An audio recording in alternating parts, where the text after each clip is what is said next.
Olá, paz do Senhor a todos.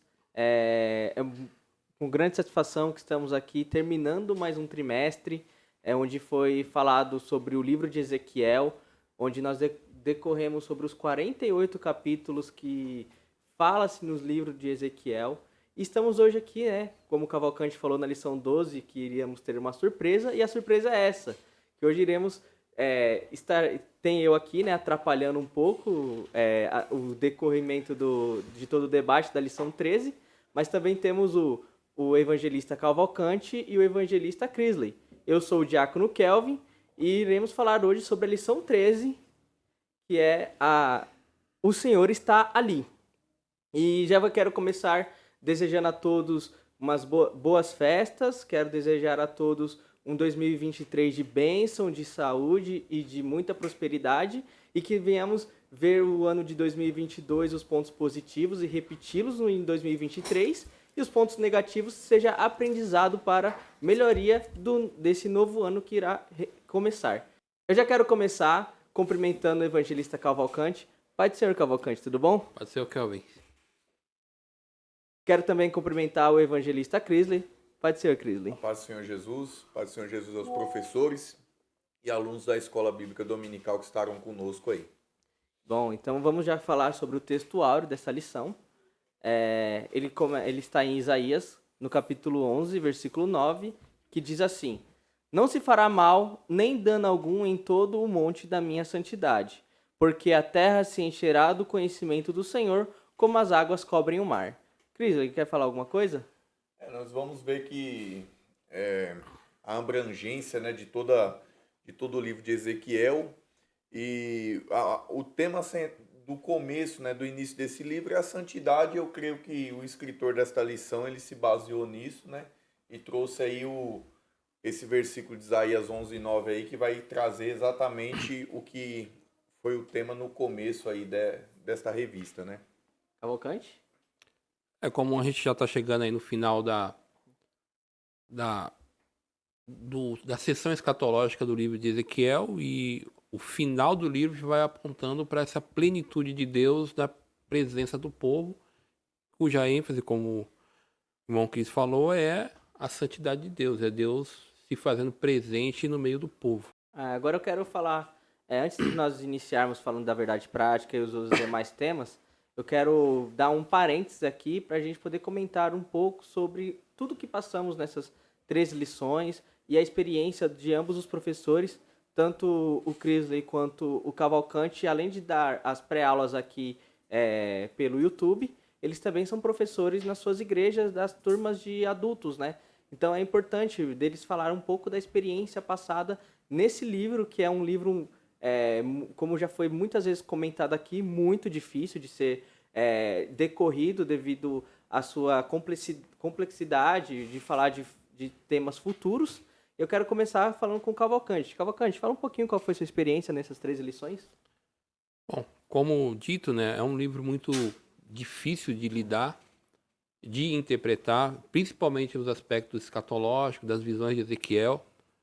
É um livro que exige muito do professor, né? Evidentemente, não precisa nem falar a questão de uma vida de oração e a pesquisa em si. Quando eu comecei nas primeiras lições, ali no comecinho, uma das coisas que a gente, quando vai buscar o material para pesquisar, a gente já vai vendo que a quantidade de material para o comentário de Ezequiel ele é muito escasso. E não é só na língua portuguesa, principalmente também na língua inglesa, língua espanhola. Então é um livro que poucas pessoas comentaram. E no caso, aí entrando numa questão mais teológica, no nosso caso, tem muitas literaturas boas, né, e não há nenhum demérito nisso, mas a gente vê muita literatura onde tem um comentário mais extenso numa literatura dos históricos. E aí a gente vai ter uma dificuldade, porque a gente tem que ler isso e tomar cuidado, porque como nós somos dispensacionalistas, e aí para não correr o risco de, na aula, a gente comentar alguma coisa que vai contra um conceito já estabelecido na igreja. Então a gente tem que tomar esse cuidado, claro, ir lá, pesquisar, ver o que o comentarista está falando e usar como base. O livro de apoio tem sido muito bom nesse sentido, né, onde o pastor Ezequiel Soares tem feito um comentário expositivo e isso tem dado muito subsídio para a gente poder dar base no comentário da revista, que a gente sabe que o comentário da revista é só um recorte daquilo que o comentarista abordou no livro. Uma proposta que eu fiz nas aulas é iniciar o livro e trabalhar com questões de sessões. Então a gente pode, dependendo do livro, eu até citei um livro, Conhecendo Melhor o Antigo Testamento, e ali ele tem 2 sessões, mas se a gente trabalhar com outro livro, a Teologia do Antigo Testamento, ele trabalha com 3 sessões, que faz mais sentido, porque nós comentamos sobre quando a glória de Deus sai, aí nos primeiros capítulos, e depois tem uma parte que não foi comentada, que é as profecias contra as nações vizinhas de Israel. Isso não foi um ponto que foi comentado nessa revista, o próprio comentarista fala, e nós estamos agora na última parte. Então eu fiz sempre questão de mostrar para os irmãos de trabalhar por sessões. Em outras palavras, o que eu quero dizer com isso? Pegando coisa muito particular. Um exemplo, principalmente o livro de Ezequiel, que é um livro complicado. E o que eu vou dizer aqui não é só no livro de Ezequiel. Nos livros, nas cartas, a gente se preocupar onde o autor ou o escritor começou o seu pensamento e onde ele termina. Uma coisa que a gente tem que prestar atenção, e foi uma das coisas que eu abordei muito em sala de aula, é para os irmãos que não se limite pelo capítulo. E por isso que eu trabalhei com as sessões. Ver de onde começa uma sessão e termina a outra. Por exemplo, essa sessão nossa que nós estamos aqui, que a gente iniciou na 10ª lição, e para ser mais dada, a partir de... a gente começou, ela começa no capítulo 40 e vai desenrolar no capítulo 48. Então, é a parte mais densa, vamos dizer assim, na questão da escatologia e da questão apocalíptica do livro de Ezequiel. O Ezequiel, ele inaugura essa sessão, que...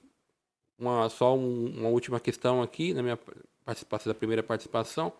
Quando a gente entra nas questões escatológicas de Ezequiel, principalmente que a gente vai comentar nessa lição, não tem como você não ser levado a Apocalipse. O desfecho que Ezequiel dá no livro dele é muito parecido com o que o João dá no desfecho de Apocalipse, por causa do gênero da que ele está trabalhando, que é o gênero escatológico e o gênero apocalíptico.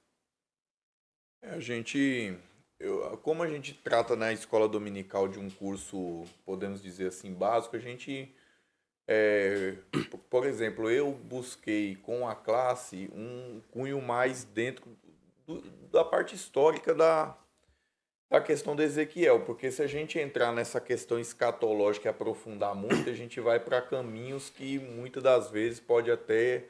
Isso serve para o professor que está do outro lado dessa tela aí, para ele ter esse entendimento também. Se você corre muito para esse lado, você vai entrar em assuntos muitas das vezes e foge às vezes até do domínio, porque é inevitável a gente estar em Ezequiel, vai para Zacarias, vai acabar indo para Daniel, vai para o Apocalipse. É muito difícil a gente não discorrer dentro da parte escatológica e cair nessa área aí. Então, desde a primeira aula, eu foquei com a classe, justamente deixando bem claro isso daí. Como a escola dominical é como se fosse um curso mais básico, né?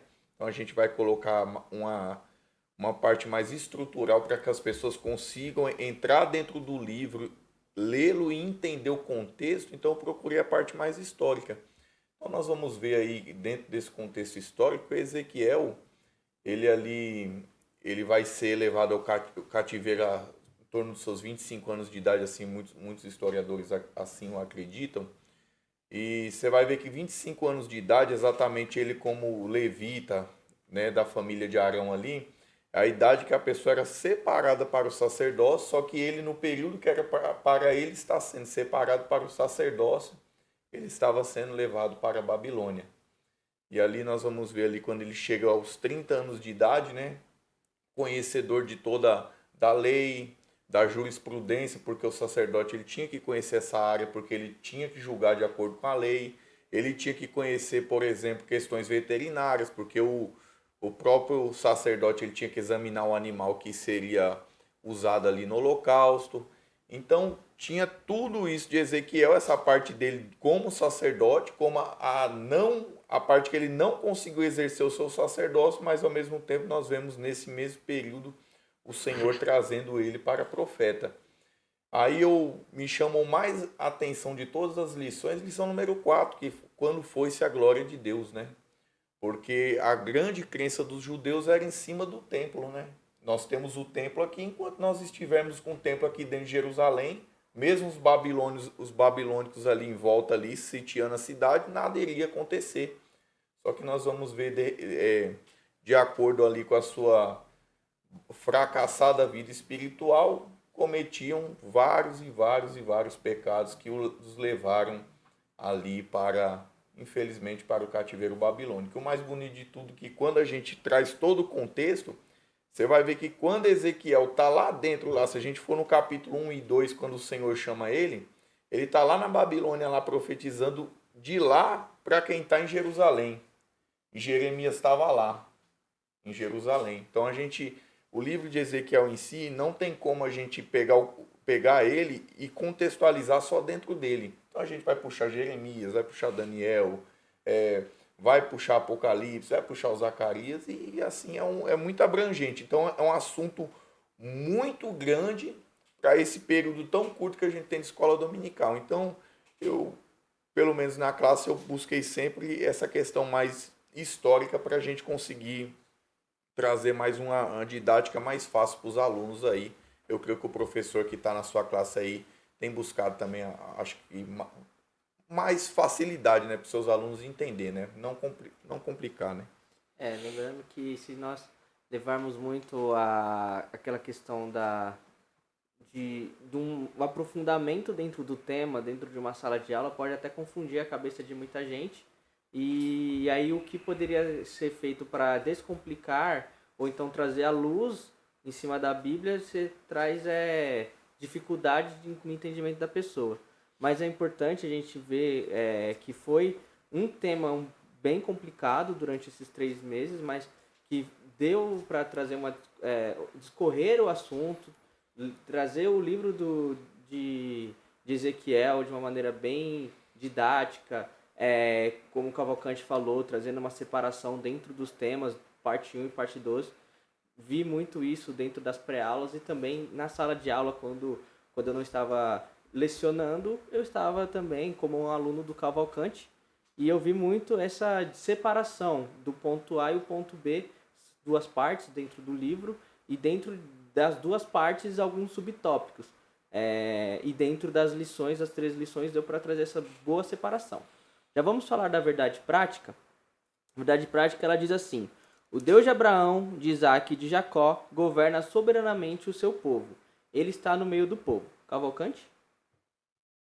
Não, a própria verdade prática, ela remete a uma coisa interessante que o Cris falou dessa questão ele falou da questão da experiência do chamado de Ezequiel. O próprio livro, o trimestre, ele te faz você olhar para as alianças, período monarquia. E, por exemplo, a própria verdade prática, quando ele cita esses 3 homens, está remetendo o quê? Uma promessa que Deus fez para Israel. Então, aqui é Deus cumprindo a promessa de que ele fez. Que trabalha muito dentro do trimestre, né? Que Deus, ele é aquele que fez uma promessa para o povo quebra a aliança, ele julga o povo, mas porque ele fez a aliança e ele não pode negar a si mesmo, ele vai cumprir a promessa. E a gente vai ver isso se cumprindo no livro de Ezequiel, após já se cumprindo, o povo está em cativeiro. E no decorrer dos textos bíblicos, Ageu, Malaquias, nós vamos ver as primeiras partes da profecia se cumprindo. E na lição que a gente vai estudar hoje, a gente vai ver como que isso vai ser levado na questão do milênio. Então a própria verdade prática mostra aí o Deus que é soberano em cumprir aquilo que ele prometeu para o seu povo. Nós podemos dizer que aí é praticamente o cumprimento do Vale dos Ossos Secos, né? Praticamente isso. Acho que para resumir é isso aí. É o corpo de Israel criando a vida espiritual com o Senhor no meio deles aí. É isso. Eu creio que pudesse simplificar o mais menor possível, acho que é isso. Bom, vamos à leitura bíblica em classe. Ela está em Ezequiel, capítulo 48, do versículo 30 ao 35. Uma coisa que o Cris fala sempre, né, nas aulas, que é muito importante o professor ler a leitura bíblica em classe, incentivar os seus alunos a ler, e não somente a leitura bíblica em classe, mas também o devocional semanal. Trazer os alunos a lerem o devocional, pelo menos todos os dias ler, que assim, é segunda, terça, quarta, quinta, sexta e sábado. Ler esse devocional, decorar, se quiser também, para trazer um incentivo para esses alunos, fazer com que eles tragam decorado alguns versículos e aí trazer premiação. Eu faço isso muito com adolescente, né? Mas se quiser também fazer com os adultos, ajuda muito, porque o ser humano gosta de um incentivo, né? Os objetivos da lição é apresentar a cidade de Jerusalém no milênio, elencar o nome das 12 tribos no milênio e mostrar a expressão "O Senhor está ali" é o novo nome da cidade. Já vamos para a introdução. A introdução ela diz: vimos na primeira lição do trimestre que o livro de Ezequiel antecipa a tradição apocalíptica nas Escrituras. O livro de Ezequiel começa com a visão da glória de Javé e conclui com a descrição da glória de Deus na Jerusalém glorificada. Não é possível compreender o livro de Apocalipse sem os oráculos de Ezequiel. Encontramos abundantes dados cruzados nesses dois livros e ambos são revelações sobre o fim dos tempos. A presente lição encerra o trimestre estudando os aspectos de Jerusalém e do milênio. Se nós formos olhar tanto o livro de Ezequiel quanto o livro de Apocalipse, como fala aqui na introdução, muitas informações elas se cruzam. E a gente consegue entender que a Bíblia ela tem ali o seu total contexto dentro de um conjunto de 66 livros em que eles se conversam. E se a gente for entender que a distância do livro de Ezequiel para o livro de Apocalipse é mais de quase 500 anos, nós começamos a compreender a importância que é a veracidade das escrituras, que um escritor em 500 e pouco ali escreveu o livro de Ezequiel e no ano 90 foi escrito o livro de Apocalipse. Mas Cavalcante, pode falar alguma coisa aí? A chave aí de interpretação, o primeiro, assim, a chave aqui da lição é o Senhor. Então o Senhor é aquele que controla todas as coisas. Só que o que a gente está trabalhando aqui na questão do milênio. O primeiro ponto, a gente tem que saber se situar onde a gente estamos, né? O que Ezequiel está falando. Qual é o período que ele está falando? Se a gente está falando que é um período escatológico que se cumpre no milênio, aí já a gente vai entrar na questão da cidade, aí a gente já vai entender que essa cidade que Ezequiel está falando não é a mesma cidade de Apocalipse 21. Mesmo porque na narrativa de Ezequiel ele não cita nenhum nome da cidade. A gente entende-se que ele está falando de Jerusalém, mas nenhum nome da cidade ele cita. E a gente vai ver que vai ter toda uma mudança na questão de portas, vai aumentar a porta, vai ter uma mudança na relação das tribos. E aí a introdução mostra aqui o que? Primeiro, que essa visão, a questão da inauguração da visão apocalíptica. E a gente vê o período que ele está falando. Onde vai se cumprir? Aí a pergunta que faz, quando isso vai se cumprir? Até na lição passada, né, a gente falou a questão do templo e do milênio. A pergunta que se fez, que templo é esse? Porque toda a questão dos rituais, como que seria, aí é uma pergunta que você faz. Para quê? Para se situar, para tentar entender tentar entender, e eu digo tentar entender porque é muito difícil, o capítulo 48, e a gente entender o que ele está falando exatamente. Como que isso vai acontecer, a cidade, o formato da cidade é totalmente diferente, e aí como que isso vai ser? As pessoas sempre perguntam da questão de escatologia, como a gente não tem como fugir, o assunto como que... mas por que tem que explicar isso? Por que é antes ou depois? Se ninguém perguntasse, tudo bem, todo mundo entrasse em acordo, não tivesse as perguntas, tudo bem, a gente só lia lá a Bíblia e acabou. Mas a pergunta, quem lê essa sessão de Ezequiel, e vamos supor que ele é um um recém-chegado na igreja, ele está lendo isso aqui, ele leu lá no Novo Testamento e fala do milênio, depois chega em Ezequiel e milênio, fala, mas e aí, do que eles estão falando? Então, esse cuidado que a gente tem de olhar e se perguntar quando a gente estiver lendo, o que isso quer dizer? Aí vai estar desenrolando toda a questão do comentarista na lição, né? Como na lição que a gente vai falar a questão do templo do milênio, por exemplo, como a aula hoje é de milênio, então a gente vai dando pincelada aí sobre cada assunto. Mas qual que é a pergunta que ficou? Por que do sacrifício? Aí a gente vai tentar entrar no período para entender por quê. Aí a gente começa a buscar informações. Por quê? Porque Deus é mal interessado nisso. Que forma? Memorial. Aí eu lembrei que quando o povo de Israel ele vai atravessar ali o Jordão, o que o Senhor fala? Vocês vão pegar aqui, vão fazer um monte de 12 pedras aqui. Quando perguntar que pedras são essas, vai contar a história inteira, desde a saída do Egito até a entrada em Canaã. Hoje em dia a igreja do Senhor, ela toma Santa Ceia. A Santa Ceia é o quê? Memorial que o Senhor deixou para quê? Fazer isso todas as vezes que comeres e beberes em memória de mim. E quando a gente vai falar, por exemplo, do templo do milênio, você vai ver que lá vai ter sacrifício, mas o próprio Cristo vai estar lá, não vai ter mais os pães à mesa da preposição, tudo aquilo que era representativo de Cristo não vai ter mais lá. Mas tem um sacrifício, por quê? Para que aquelas pessoas que vêm, eu vou entrar num assunto aqui que tem gente que ainda não entende, mas vamos lá. Aquelas pessoas que nascerem, que viverem, que não tiverem conhecimento histórico de tudo que aconteceu ao longo da humanidade. Se essas pessoas não forem trazidas à memória dela o que foi e o que é, com certeza a espiritualidade do mundo em si, ele não vai criar o efeito que é o quê? Que é um mundo inteiro diante de um governo cristocêntrico buscando a fazer a vontade do Senhor. Então a gente vai ver que esse assunto do milênio aí é um assunto que a gente tem que se posicionar muito e entender o que Ezequiel estava escrevendo ali, se colocar no lugar para que a gente consiga contextualizar para a igreja qual que era a informação que era para ser passada. Então a gente vai ver que no milênio aí, a gente está aqui falando em Ezequiel, mas você não consegue falar do milênio, por exemplo, sem você estar em Apocalipse, sem você entrar no trecho final de Isaías.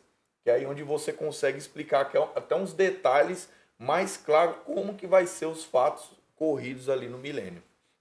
Só para você ver como é que é interessante essa questão que ele colocou na questão do memorial. No dia anterior que nós estamos gravando aqui, e você vê que esse é um entendimento já consolidado dentro do dispensacionalismo, né? A gente está falando aqui de linha escatológica. Aí eu vi um irmão, não vou falar o nome dele, e aí ele contesta esse tipo de interpretação de memorial. E que já é uma linha interpretativa, todo mundo trabalha assim, o próprio comentarista do livro, ele fala isso, ele coloca essas questões como o Chris colocou, mas você vê que já há uma contestação até nisso, que já é parecia ser uma coisa pacificada nessas questões para o entendimento do tempo. Por quê? Porque isso tem implicações bíblicas teológicas. Porque hoje, quando nós falamos do sacrifício na igreja, a gente não faz sentido a gente dizer que a igreja teria que oferecer sacrifício hoje. Por quê? Porque a gente vai dizer que Jesus cumpriu tudo isso. Então, quando a gente diz que isso vai acontecer no milênio, a gente aparenta estar entrando em contradição com aquilo que nós estamos falando hoje. Por isso que a gente tem que entender que o milênio é outra coisa, um outro momento, e essa coisa de que os dispensacionalistas têm de diferenciar igreja e Israel. Então, toda a tratativa com a igreja é hoje, todo mundo que entra na igreja hoje, seja judeu, seja gentil, ele faz parte da igreja, e aí vai vir um arrebatamento da igreja, e todos vão entrar, esse pessoal que é arrebatado, eles vão ter um corpo glorificado, e a partir da grande tribulação há uma tratativa com Israel agora, entra-se um milênio, entra-se um período ali, onde nós entendemos que é um cumprimento das promessas que Deus fez para Israel. Então, por que o templo não faz muito sentido para um cristão? Não faz muito sentido, mas para os israelitas, um templo faz todo sentido. Isso está dentro do contexto histórico dos judeus. Mas você vê como que é complicado você entrar nessas questões, porque você corre o risco de você ser contestado. Até nós aqui estamos gravando, estamos falando, pode aparecer algum irmão lá e comentar, não, mas não é assim que eu entendo. Tudo bem, a gente concorda. Mas a gente está falando de uma linha que já é uma linha consolidada dentro de inspecionalista, a gente não está trazendo nada de novo. Tá. Tópico 1 sobre a cidade. 1. E estas são as saídas da cidade. Aí já é no versículo 30, né? Essa seção final da profecia é suplemento não somente do capítulo, mas também do próprio livro. Apesar do nome da cidade não ser mencionado, o contexto deixa claro que se trata de Jerusalém. O termo hebraico para saídas se eu falar aqui errado, irmãos, me perdoem, mas Tutsaut, depois o Cavalcante me corrige, com certeza ele vai me corrigir, aparece somente uma vez em Ezequiel e é usado no livro de Números, com o sentido de limites, extremidades. Aí está em Números 34, 5, 6, 8, 9 e 12. A versão bíblica, tradução brasileira, emprega extremidade no versículo 4, como o profeta usa outra palavra para saídas. Muitos expositores do Antigo Testamento acham que saídas, apesar da semântica correta, não se ajusta bem no presente contexto. A ideia, segundo alguns, seria essas são as extremidades da saída, mas saída é a forma familiar e mais tradicional, mantida na Septuaginta, a versão grega do Antigo Testamento, e nas novas versões atuais da Bíblia. Só para... Tots Ota. Obrigado. Essa questão é aquelas questões difíceis do livro de Ezequiel. Porque essa cidade ela vai mudar toda a questão do que se conhece. Até a própria Jerusalém ela não tem essa quantidade de portas que ele coloca. E aí a gente vai ver que as portas, né, vai levar o nome das tribos. O que muito comentarista fala é a facilidade de acesso, como que vai ser acessível. Porque a ideia do Senhor não vai estar nessa cidade. Então essa facilidade que tem de se locomover nela, de estar nela. E como nesse caso específico eu não tenho como, eu não posso, para aquilo que creio, eu acredito sim que a cidade é literal, e a cidade tem 9 mil metros quadrados, 9 mil metros quadrados. 2 para cada lado, 2.000 e alguma coisa, né, para cada lado. Então, essa questão aqui fala muito da questão da acessibilidade. Inclusive, vai falar da acessibilidade e o próprio nome que as portas vão tomar já indica que são de um memorial em relação a Israel. Então, tudo isso aqui vai apontar um cumprimento. Imagina um israelita. E o que é interessante? Essa cidade aqui, acho que é o John Walton, um estudioso do Antigo Testamento, quando o Ezequiel está tendo essa visão da cidade e onde que ele está? Ele está em Babilônia. Então, a própria cidade de Babilônia é muito parecida, ela tem um formato quadrangular.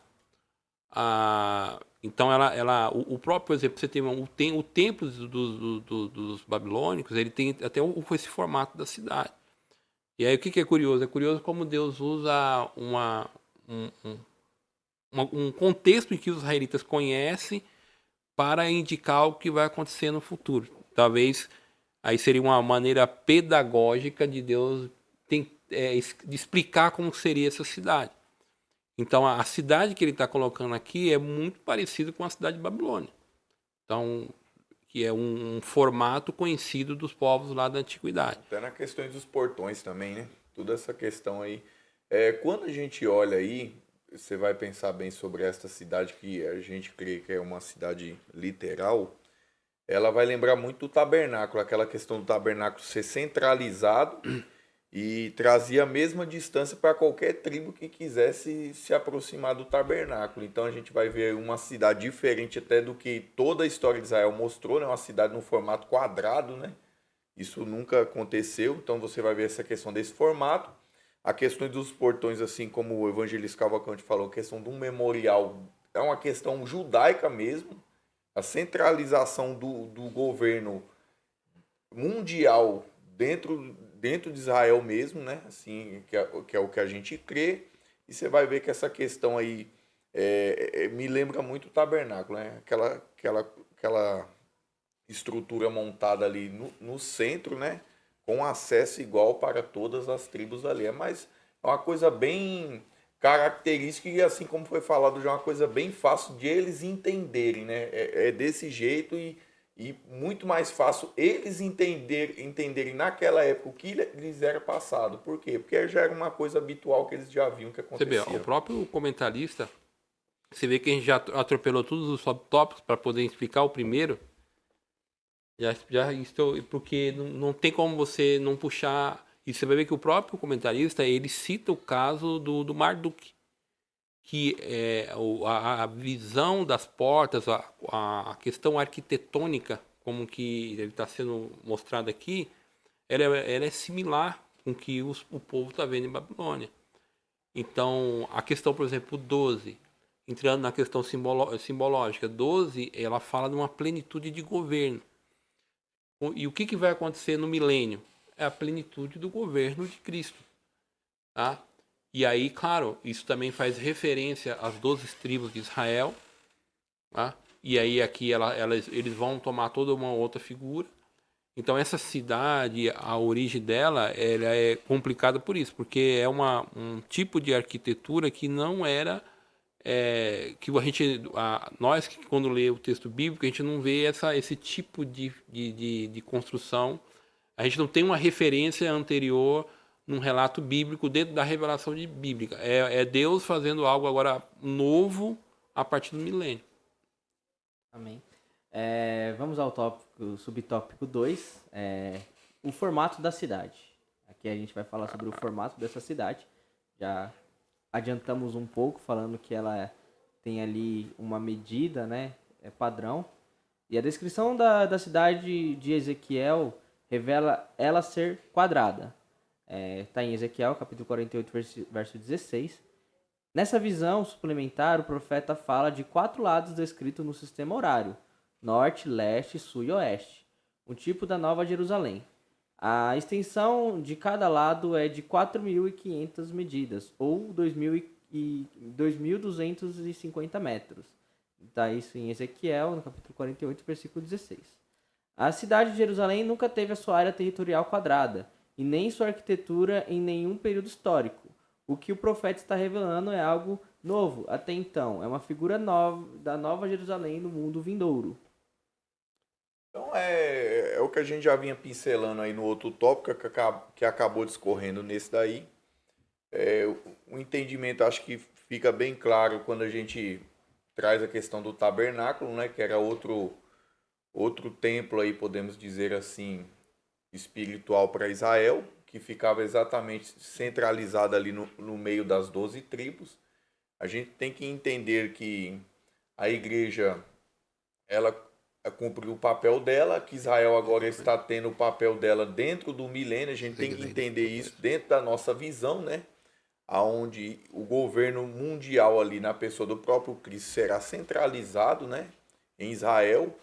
Tem toda a questão simbólica, como já foi falado aqui também, questão das portas, das tribos, do templo central, a questão do quadrado, como nós já falamos também, provavelmente não temos, como já foi dito também, algo para comparar, trazer um comparativo, mas fica muito nesta visão de que tudo era igual para cada lado, exatamente por essa questão da aproximação com as tribos e a aproximação também com o mundo, porque a gente tem que entender que dentro desse governo centralizado em Israel, o mundo todo estará girando em torno da nação de Israel. Então, é uma coisa muito mais voltada para Israel e é esse entendimento que a gente tem que ter, uma promessa vindoura para Israel. E aqui tem uma coisa curiosa, porque nós estamos falando da cidade. E a formação, como que Israel ficava formada? Israel ficava formada em torno do tabernáculo. Dentro da questão original, porque aí o templo você tem a cidade de Jerusalém, então você não tem a questão, as tribos, né? A própria monarquia, a gente vai ver a questão do norte, do sul.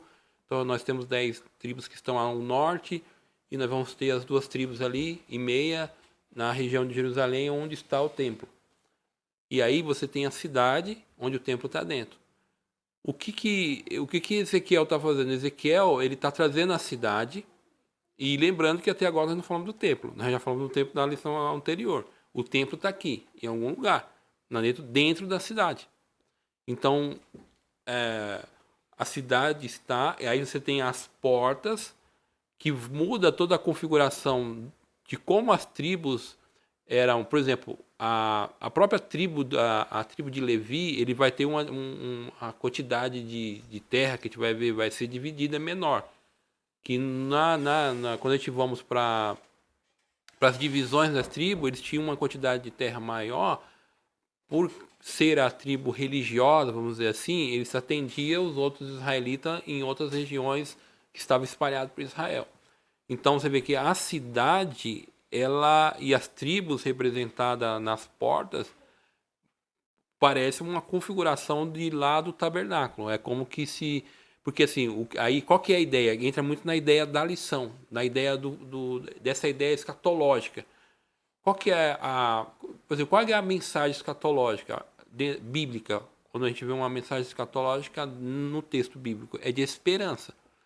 E em toda a mensagem escatológica, Deus se faz presente. Você pode ver, Apocalipse é isso.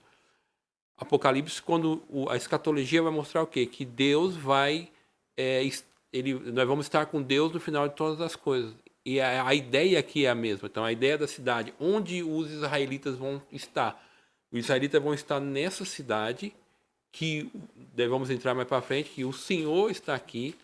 Aí o Cris, ele falou uma coisa interessante quando ele comentou sobre como ele dava aula, né, a questão de entender o contexto. E agora imagina um israelita que está no cativeiro ali, já está há 19 anos praticamente, quando o Ezequiel vai ter essa visão.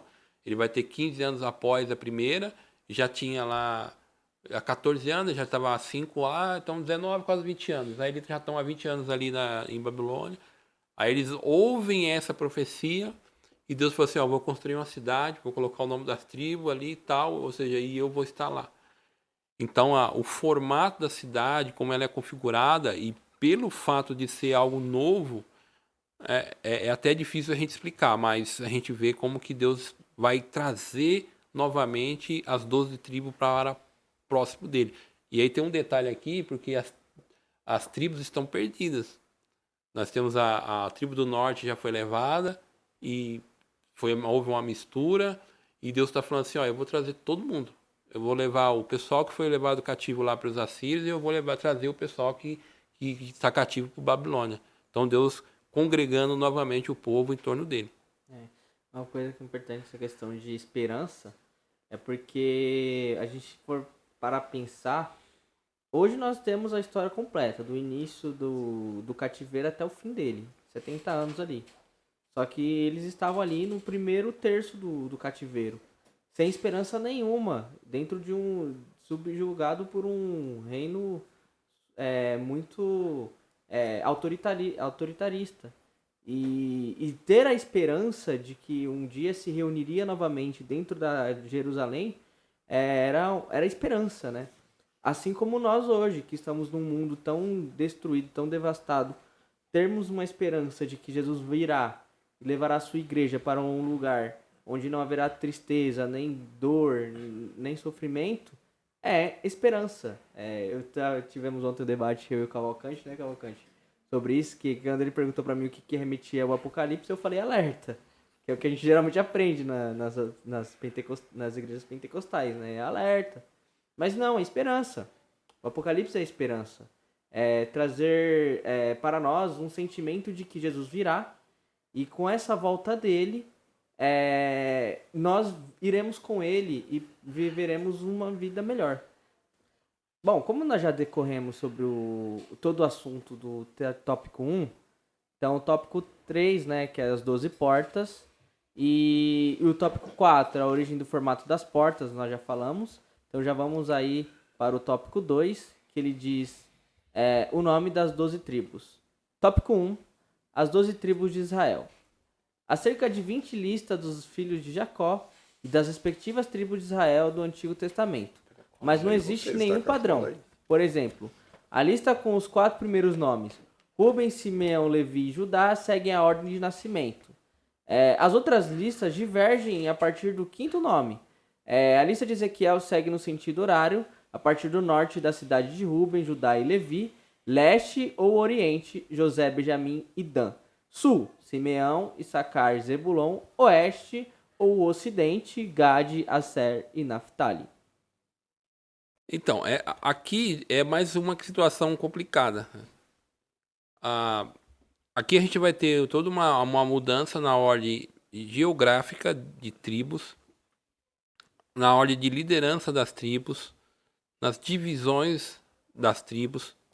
O próprio pastor Ezequias, no livro dele, ele vai colocar uma, duas, três, 6 ordens de tribos, e em todas elas há uma mudança na questão da ordem, tá? Porque às vezes vai ter a tribo de José que vai representar os seus filhos, às vezes tira José, coloca os filhos. Então, há aqui, falando do milênio, a gente tem uma mudança na ordem. E aqui que é interessante, porque que aqui, como a gente está falando na questão do milênio, você vai ver que tem a tribo de Dan aparecendo aqui. Quando a gente vai interpretar isso de novo, como a gente está falando do período do milênio, quando nós vamos para pegar, por exemplo, já entrando você pega 144 mil. O que eu estou querendo dizer aqui? A dificuldade de interpretação na questão das tribos. E é uma questão difícil aqui de entender se eu interpretar de uma forma literal. Porque se eu interpreto literal aqui, eu estou dizendo que no milênio essas tribos estarão, por exemplo, os 144 mil não tem a tribo de Dan. Não vai ter a tribo de Dan. Aí os comentaristas mais antigos vão dizer o quê?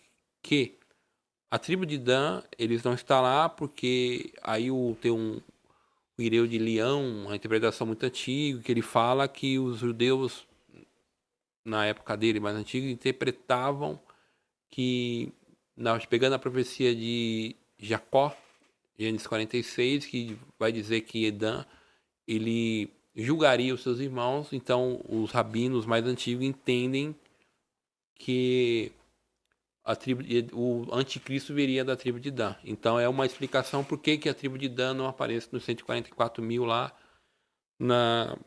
lá também já é substituído. Tá? Então há uma de saber como que isso vai acontecer. Então é uma coisa mais interessante de ver, porque o que está acontecendo aqui de novo, recorrendo à questão da mensagem de esperança. É a mensagem que Deus está mandando por meio do profeta, que ele vai congregar, ele vai trazer as tribos novamente para próximo dele, e aí ele faz uma nova configuração de como que essas tribos estarão distribuídas na cidade. Uma outra explicação, por que há a mudança de nomes, você tem a questão das mulheres, né? Da Raquel e de Lia. Aí você vai ter uma explicação, vai pegar somente os filhos de Raquel e Lia e de algumas... Aí só quando você entra, por exemplo, o próprio Dan, ele não é filho nem de Lia nem de Raquel. É concubina. Aí você tem uma confusão, aí vai assim, esse entendimento já cai por terra. Então, por isso que é difícil de entender como que isso vai acontecer no milênio, como que isso vai realmente, na prática, vai ocorrer isso daqui. Mas é bíblico e a gente entende que, de alguma forma, isso vai acontecer. Antes de discorrer para o próximo tópico, lembrando aí que a gente pede a ajuda de vocês aí, você que chegou até aqui no vídeo, curta, comenta, compartilhe, se inscreva. Não deixe, né, de acessar aí o canal e compartilhar nos seus grupos de WhatsApp aí para que alcance o maior número de pessoas possíveis. Se possível, no comentário você coloque da onde você está assistindo aí esta videoaula aí, essa pré-aula, né? E assim você poderá estar ajudando para a expansão desse trabalho aí e será um abençoador da obra de Deus. Importante. Vamos agora já ao tópico 2, critério da ordem dos nomes. Pelo relato do nascimento deles, a melhor explicação da ordem dos nomes parece ter sido o critério das mães deles, ou pelo menos uma tentativa. Léia e Zilpa de um lado, Raquel e Bila de outro. A diferença é que Naphtali é filho de Raquel por meio de sua serva Bila, e está junto com Gad e Azer. Filhos de Leia por meio de Zilpa. Toda escolha tem seu propósito, nada é aleatório, os escritores bíblicos sabiam o que estavam fazendo, a questão é que nós desconhecemos desses critérios. Assim, a gente aprende, quando a gente entra no cunho escatológico, assim, ninguém é o dono da verdade. Alguns temas, eles são muito especulativos. Esse daí é um. Então, você vai ver que a gente vai buscar aí, vai ter várias e várias ideias em cima dessa questão aí. Assim, até mesmo com o próprio escritor aí da revista, ele vai colocar, e nós desconhecemos esse critério. A gente busca algumas informações, o evangelista Cavalcante trouxe algumas aí, algumas linhas, mas a gente vai ver que há várias linhas e nenhuma é em consenso. A escatologia, ela tem muito essa questão. A gente vai ter uma ideia, você tem que se apegar a uma ideia que você tem, mas, ao mesmo tempo, ninguém é o dono da verdade dentro do cunho escatológico, né? Tópico 3, propósito dos nomes. Dos 3 patriarcas do Gênesis, Abraão, Isaac e Jacó, o último deles foi o único em que não houve eliminatória dos filhos para a formação da nação de Israel. De Abraão, o filho escolhido foi Isaac. De Isaac, o filho escolhido foi Jacó. De Jacó, todos foram incluídos na nação escolhida. Esses 12 filhos de Jacó deram os seus nomes aos 12 territórios da terra de Canaã, durante a partilha das terras sob a liderança de Josué. Assim, o propósito desses 12 nomes dos filhos de Jacó como representantes da nação está claro também no éfode sacerdotal. E porás as 2 pedras nas ombreiras do éfode, por pedras de memória para os filhos de Israel. E Arão levará os seus nomes sobre ambos os seus ombros, para a memória diante do Senhor. O nome das 12 portas de Jerusalém milenar, bem como na Nova Jerusalém, tem por propósito a memória dos filhos de Israel. Só para ver como é que essa questão de nome de tribo é difícil. Não é o nome, é a quantidade de tribo. Se a gente pegar, vamos pegar até os filhos de José, de Jacó, José. Quando José tem os filhos dele, e você acrescenta mais 2 tribos. Aí já não são 12, são 14. Exatamente. Então já muda o número. Quando você, por exemplo, quando você vai dividir as terras em Josué, a tribo de Levi, eles não entram na partição de terra porque eles são herança do Senhor e as terras que eles recebem são ofertadas pelas outras tribos, que são territórios. Trazendo uma linguagem contemporânea, é onde ele vai ter as igrejinhas deles. Né? É onde ele vai atender as pessoas, como o Cristo falou assim, né? Falou na questão do sacerdote, para que ele seria preparado.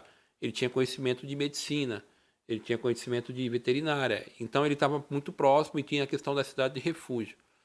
Então, por que eu estou falando? Só para você ver como que é a dificuldade do propósito do nome, que aí entra muito naquela questão da soberania de Deus. Deus que, por meio do profeta, revelou para ele que seria esses nomes. Agora, uma coisa é muito clara. A questão das 12 tribos está aqui, elas estão representando Israel como um todo. Então, Deus está lembrando de Israel e aqui, de novo, o que está acontecendo aqui? Deus está cumprindo todo o pacto abraânico.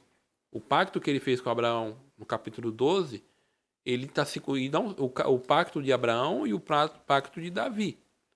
O fato de ele estar falando das 12 tribos estar lá, dentro do território, e a gente viu isso na lição 10, então a gente vê toda a promessa do Senhor sendo cumprida.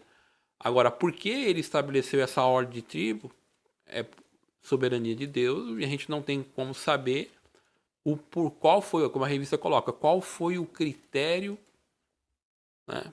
Talvez quando a gente chegar lá no céu, a gente pergunta para Jesus qual foi o critério. Exatamente. A gente vai ver aí essa questão. Mais uma vez a gente vai recaindo, toda vez que a gente vai falar de alguma coisa, ó, o templo milenar, a Jerusalém terrestre, as 12 portas, o nome das tribos, tudo isso a gente vai vendo que é um grande memorial de Israel para o mundo. A gente pode dizer assim. Essa questão do milênio a gente tem que entender que muitas daquelas pessoas que adentrarem no milênio e viverem no milênio, elas não vão entender o contexto histórico dos fatos que levaram eles até ali. A gente tem que entender isso, que não seremos nós que estaremos lá participando ali no mundo em si, né? Serão os judeus, serão os sobreviventes da tribulação, serão as pessoas que serão geradas dentro daquele período. Então, para que seja trazido à memória. Então, a gente vê aí esse grande memorial. E quando a gente entra no contexto de novo, quando Ezequiel vai escrever isso, a situação do povo era uma situação dividida, assim como já foi falado do evangelista Cavalcante. Falou, o Reino do Norte, cerca de 150 anos aí tinha sido consumido pelos assírios, e o Reino do Sul tinha acabado de ser dizimado, né? Então a gente vai ver aí que é uma promessa de esperança para Israel. A gente entra aqui a partir do capítulo 60 de Isaías, por exemplo, a gente vai ver diversas promessas dentro dessa questão aí, que o Senhor estaria no meio deles aí, que é o que a gente vai falar aí mais um pouquinho para frente, né? Vamos já ao tópico 3. O Senhor está ali. Subtópico 1, o nome da cidade. O primeiro nome da cidade de Jerusalém é Salém, que significa paz. Desde os dias do patriarca Abraão, ela foi chamada também de Jebus, o que esteve sob o domínio dos jebuseus, e só foi conquistada por Davi depois de alguns séculos da conquista de Canaã, e chamada também Cidade de Davi. Ela é também chamada de Sião e de Ariel. Jerusalém é o nome mais conhecido e significa cidade de paz, mas esse nome não aparece no suplemento da profecia de Ezequiel. A cidade é identificada pelas características ali apresentadas. Ela é chamada em Apocalipse de Arraial dos Santos, a cidade amada. Aí a gente vai entrar na cidade de Jerusalém aí no caso do milênio, e as pessoas, às vezes, quando você está ministrando e falando sobre esse assunto aí, as pessoas elas veem na Jerusalém que desce do céu, né? Aí confundem, acabam ali entendendo como se fosse a mesma cidade. Então, como a gente está falando na questão aí do milênio, então abranger dentro desse assunto aí. Então a gente vai ver que a cidade que desce do céu, conhecido como Nova Jerusalém, descrita lá no Apocalipse, capítulo de número 21 ali em diante, ali que vai falar dos alicerces, nome dos apóstolos, as ruas de ouro, né, os muros de cristal e assim por diante. Ela se você acompanhou até aqui essa pré-aula, creio que já ficou até bem claro que não se trata do mesmo lugar aí. Mas quando a gente fala de centralidade do governo de Israel, e quando a gente fala disso, não tem como a gente não lembrar, por exemplo, de Davi e das promessas que o próprio Senhor fez para ele, que da descendência dele não faltaria alguém no trono. E quando a gente estava falando a questão aí do local do templo dentro dessa Jerusalém, eu lembrei daquela questão do tabernáculo no meio, e dentro do tabernáculo tinha a Arca da Aliança ali, que era o símbolo da presença de Deus. E dentro desta cidade aí, essa Jerusalém, que assim nós cremos, dentro dela vai ter o templo, só que em vez de simples ali a Arca da Aliança, que era uma representatividade, agora vai estar o próprio Cristo ali, para que hoje em dia um judeu ele tem muita dificuldade de entender o que nós entendemos com facilidade. Você vai ver ali o escritor aos Hebreus, ele vai dizer o quê?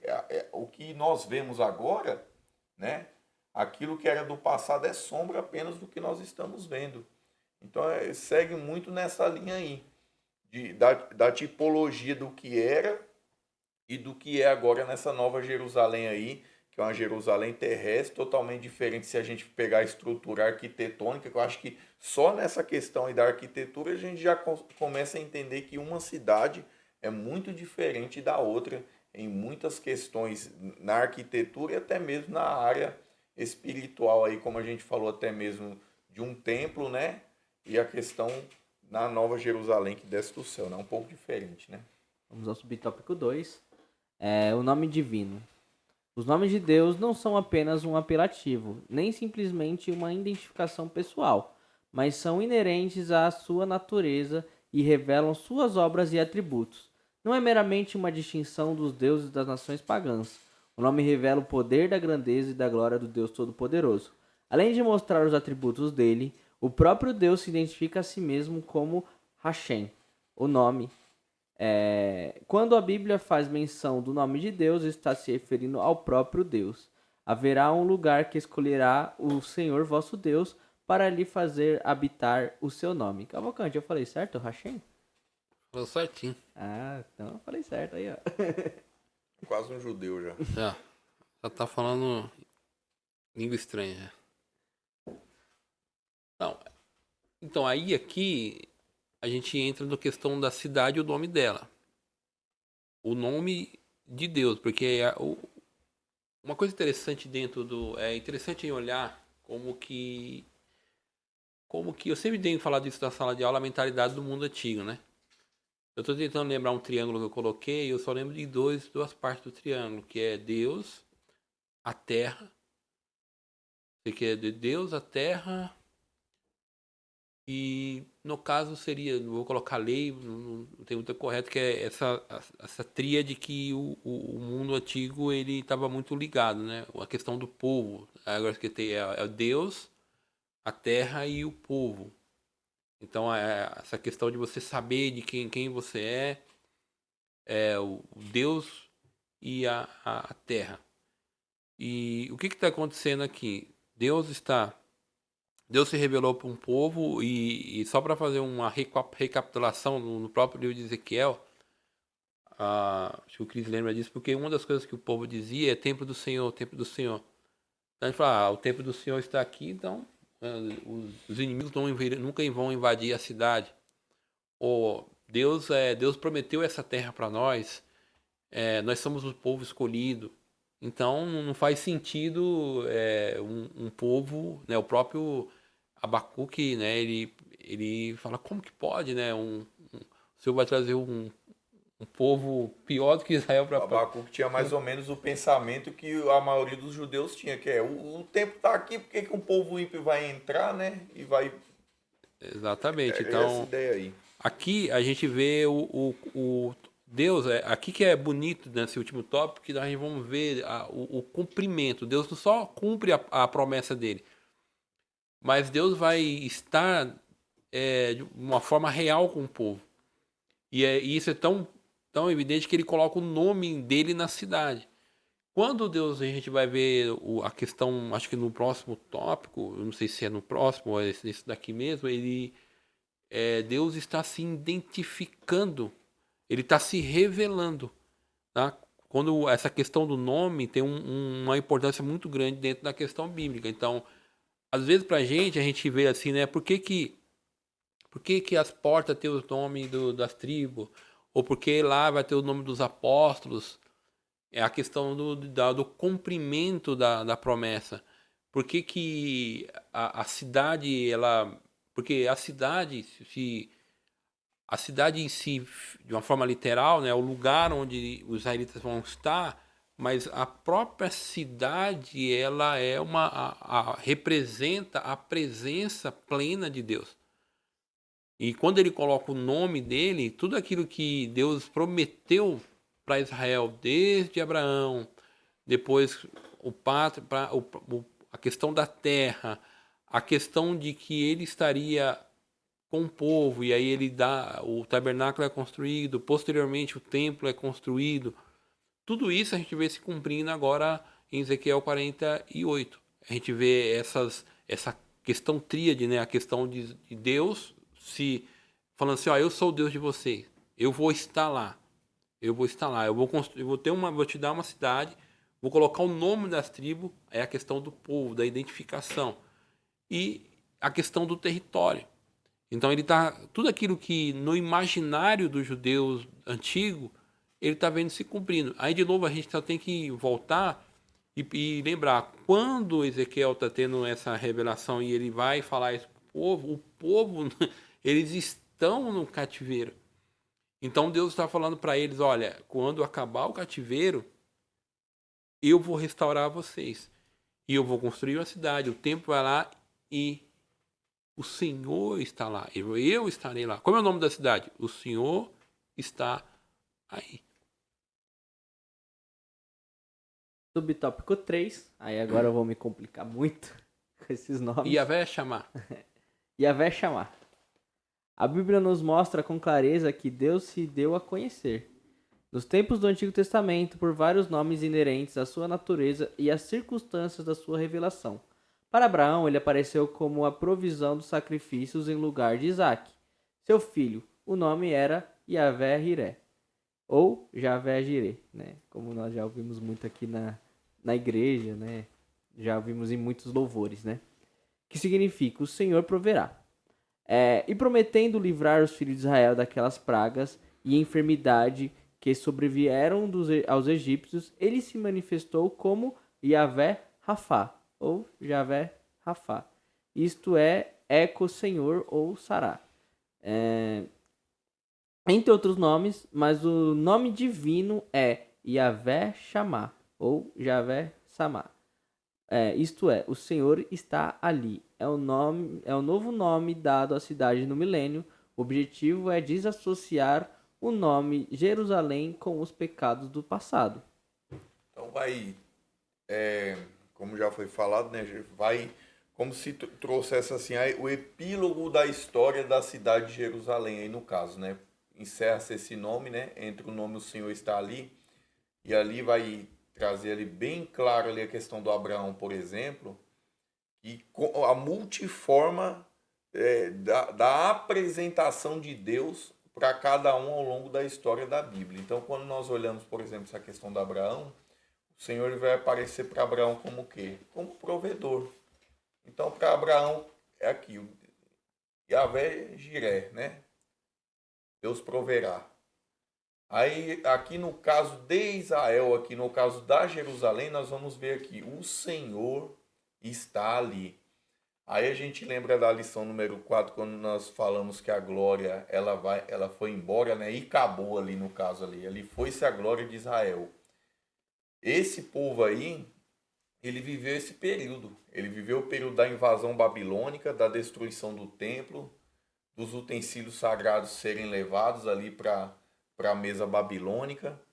Ele, na pessoa de Ezequiel, ele viu aquela Shekinah que entrou na inauguração, ela agora estava indo embora, sendo retirada, e agora a mesma pessoa está falando, ó, a glória ela foi embora, mas lá na frente o Senhor vai estar aqui, ó. O nome dessa cidade não vai ser mais esse, vai ser o Senhor está aqui.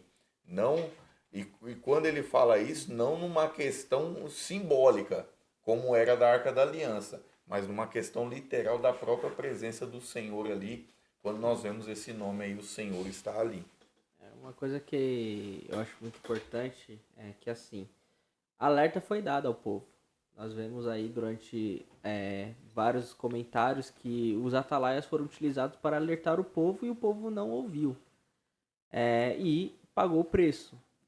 Só que quando o povo paga o preço, agora há uma diferença. O profeta é levantado para trazer uma esperança ao povo. E fala assim, vamos nos levantar novamente. A nação será restaurada. Veremos então agora uma nova cidade, uma nova Jerusalém. Se a gente for levar dentro do contexto ali daquele momento, Jerusalém está destruída.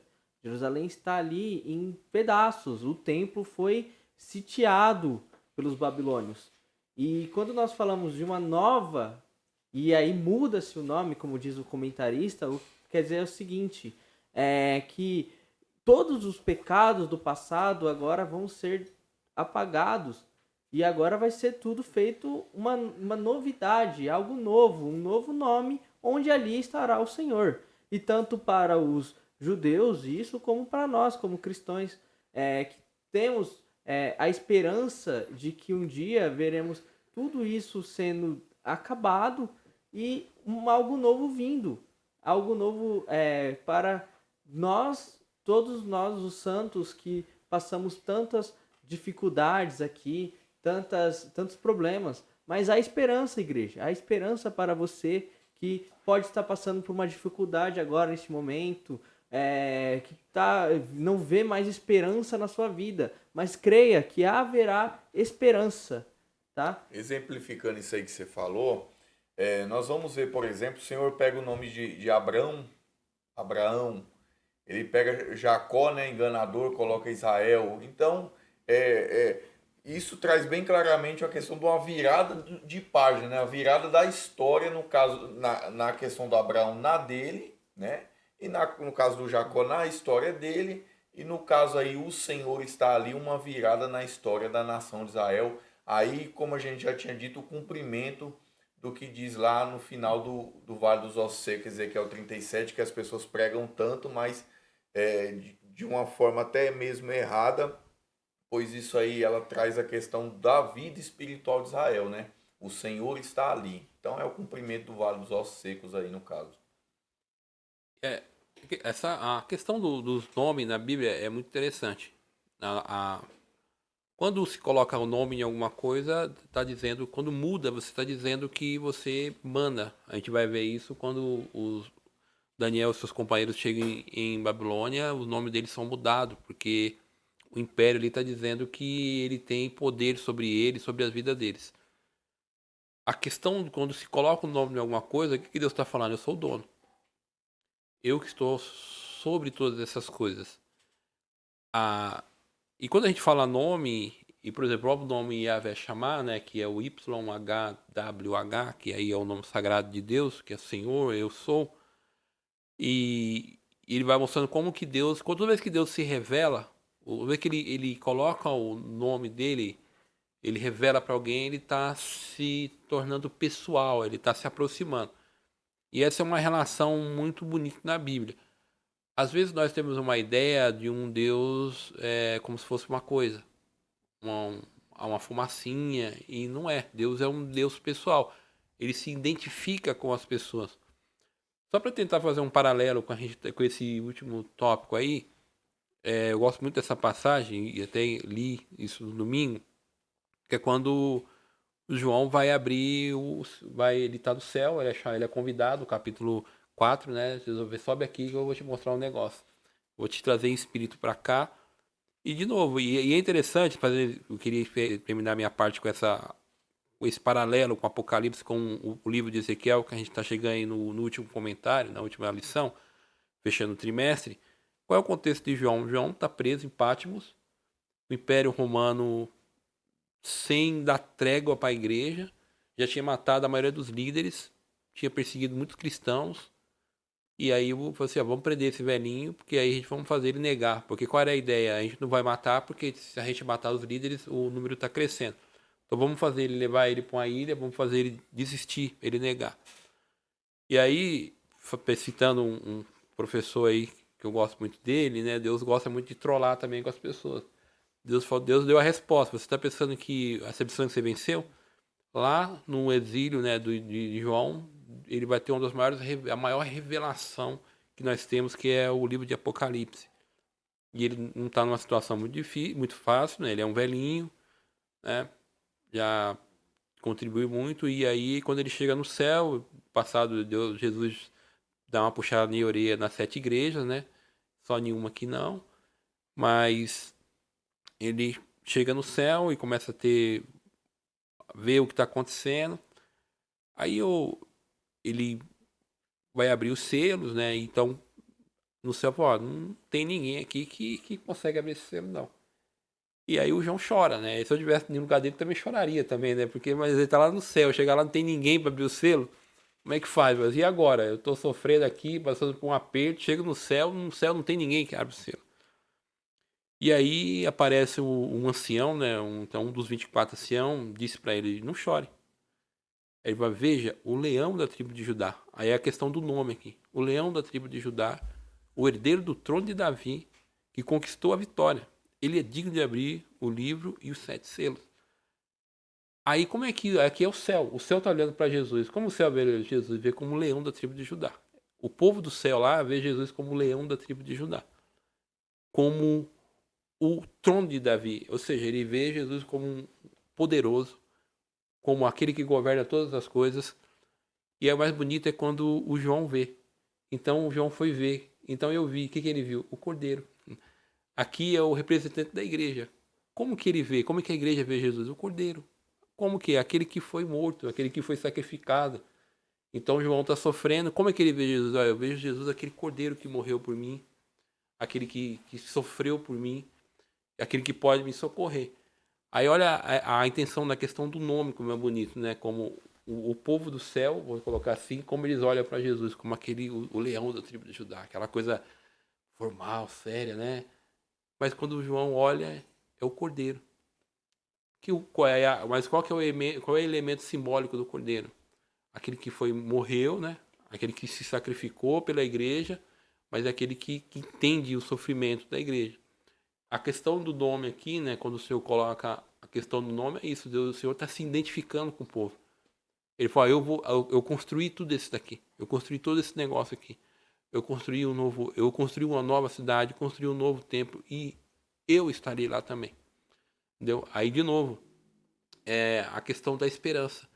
Imagina um povo desesperançado que perdeu seu território, perdeu seu templo, perdeu sua identidade, estão espalhados e ele viu agora o profeta Ezequiel falando, olha, fica sossegado, vocês vão passar por esse período aqui, mas lá na frente eu tenho uma coisa construída, eu tenho uma cidade construída, eu tenho um templo construído e eu vou colocar vocês todos lá. Não é uma tribo, duas tribos, são as 12 tribos estarão lá. Então isso é muito bonito como a forma que termina o livro de Ezequiel com essa mensagem de esperança, que deve ser a mensagem que deve terminar esse trimestre, essa mensagem de esperança. A gente estamos na igreja, a gente também, como o povo de Israel, nós somos perseguidos, o pessoal nos humilha, nos ofende, mas uma coisa é certa. Hoje minha filha estava conversando com uma amiga nossa e eu não sei que eu estava falando alguma coisa e ela falando da dificuldade, que não é fácil servir Jesus. Aí eu falei assim, ó, entenda uma coisa, Jesus é tão poderoso que ele já escreveu um livro onde ele deu o final de tudo. Nós sabemos o final e sabemos para onde nós vamos. Então essa mensagem de esperança é muito bonita. Nós estamos passando por um momento de dificuldade e como igreja sempre passou e nós também vamos passar por dificuldade. Mas tenha certeza que da mesma forma que lá no milênio tem um templo construído, lá no final de Apocalipse tem uma cidade onde nós estaremos com ele e lá é novos céus e nova terra. Vamos à conclusão. O apóstolo Paulo ensina que a queda de Israel veio a salvação para os gentios, o que não diremos com a sua plenitude. As bênçãos anunciadas nas profecias de Ezequiel não se restringem apenas ao povo judeu, elas são extensivas a toda a terra. É importante salientar que nós já estamos sendo abençoados como igreja pela presença do Espírito Santo em nossas vidas. Vamos agora já trazer as últimas considerações finais. Cris. Bom, agradecendo aí a vocês que acompanharam esse trabalho de pré-aula nesse ano de 2022. Que Deus possa abençoar alunos, professores que nos acompanham aí nesse trabalho do YouTube. Você é o mantenedor desse trabalho. Enquanto vocês estiverem aí, nós estaremos aqui, né, buscando o nosso melhor para aperfeiçoamento de toda a igreja. Buscando aí, assim como Ezequiel que traz uma palavra de esperança, nós vamos ver que o livro de Ezequiel vai terminar com o Senhor está ali, né? O Senhor está aqui, o Senhor está aí onde você nesse momento acompanha do outro lado dessa tela aí, e que o Senhor possa nos abençoar. Uma coisa que nenhuma igreja ela pode perder. A escola bíblica dominical é uma das maiores ferramentas de estruturação espiritual. E sem a mesma, uma igreja que não busca a palavra de Deus, ela está fadada a ser fracassada espiritualmente falando. Israel, a questão de Israel nesse período aí que nós vamos ver de Ezequiel, não foi a questão da falta do conhecimento, mas foi a questão de desprezar o que Deus tinha deixado para eles ao longo de toda a sua história. E é a mesma coisa a igreja que vai morar no céu, a igreja invisível, no caso, formada por aqueles que serão remidos e salvos, né? Esta igreja aí é a igreja que vai vencer dentro da escola dominical, é a igreja que vai vencer dentro da oração. Então nós precisamos entender, um prédio ele começa pela base, a escola dominical a gente entende que é é a melhor base que você pode ter para seguir aí na sua carreira cristã. Então, que Deus abençoe aí os alunos e os professores aí em nome de Jesus. Eu também quero agradecer aí os irmãos, os professores, todos aqueles que têm contribuído aí para nossas pré-aulas. O intuito é melhorar, né? A próxima lição, o próximo trimestre, acredito que será mais fácil, né? Então, é aviva a tua obra. E uma coisa interessante também, eu quero agradecer assim o pessoal aqui dos bastidores, né? E a maioria deles, todos eles são jovens, né? Só o pastor Justo que está ali hoje, nosso chefe aqui da Escola Bíblica, nosso superintendente aí. E é bom, né? Eu fico muito feliz porque com a gente, quando a gente ensina, a gente, na verdade, aprende, né? Essa é a grande verdade. Quanto mais você fala, mais você aprende. Então, as pré-aulas têm sido um desafio para todos que estão aqui, né? Todos os irmãos aqui, as pessoas têm as suas ocupações, têm as suas dificuldades, e nós esperamos ser bênção na vida de vocês. Esperamos ter edificado a vida de vocês e que vocês possam lá comentar os comentários e que dizer os pontos bons, o que vocês acham que precisa melhorar. Agradecemos também, né, quando a gente começou o canal, tinha poucas pessoas, hoje já estamos chegando quase a 400 pessoas. Isso é muito importante. Então a gente agradece a todas as pessoas que aí se inscreveu. E é importante se inscrever lá, porque chegar a um determinado número a gente pode melhorar a forma de usar o YouTube. Então, quando a gente chegar aí a mil pessoas, então a gente sabe que a gente tem esse número para alcançar aí, se a gente juntar os nossos irmãos no Nordeste, Minas, né, aqui em São Paulo. Então a gente pede aí que os irmãos se inscrevam para poder ajudar o canal e seja ferramenta. Porque a Escola Bíblica foi um piloto, né? A gente tem aí o pastor Rigonato com a palavra pastoral. O nosso irmão Cris, ele vai entrar aí com um novo material aí, muito bom, falando sobre a questão dos hinos. E vai ser um conteúdo enriquecedor também, para a gente saber avaliar qual hino é teologicamente bíblico ou não. Sabe que vai dar polêmica, mas a gente também não pode fugir das polêmicas, porque faz parte, né? A gente tem que melhorar, e no contexto que a gente está, a gente tem que aprender a separar o joio do trigo. A gente tem que ter essa sensibilidade. Então eu quero agradecer a todos aí em nome de Jesus e até a próxima, se assim o Senhor nos permitir. Também quero agradecer a todos, quero agradecer ao Cris, agradecer ao Cavalcante, que tem desempenhado um papel maravilhoso nessas pré-aulas. Agradecer a todos que acompanharam desde a lição dos ataques contra a igreja no terceiro trimestre, como agora no quarto trimestre, onde falamos sobre o livro de Ezequiel. E convido a todos para estar conosco no primeiro trimestre de 2023 e também acompanhar o canal. Como já foi falado, o canal está em crescimento, temos muitos planos de crescimento no canal, muitas ideias, e tudo isso vai de acordo com o empenho do público. Se o público está gostando, se o público tem dicas também, é importante, comente, compartilhe o canal. Ele é para a igreja, é para todos aqueles que acompanhar um conteúdo. A gente sempre busca um conteúdo abençoado, um conteúdo edificante para todos. E agradeço a todos e um feliz 2023.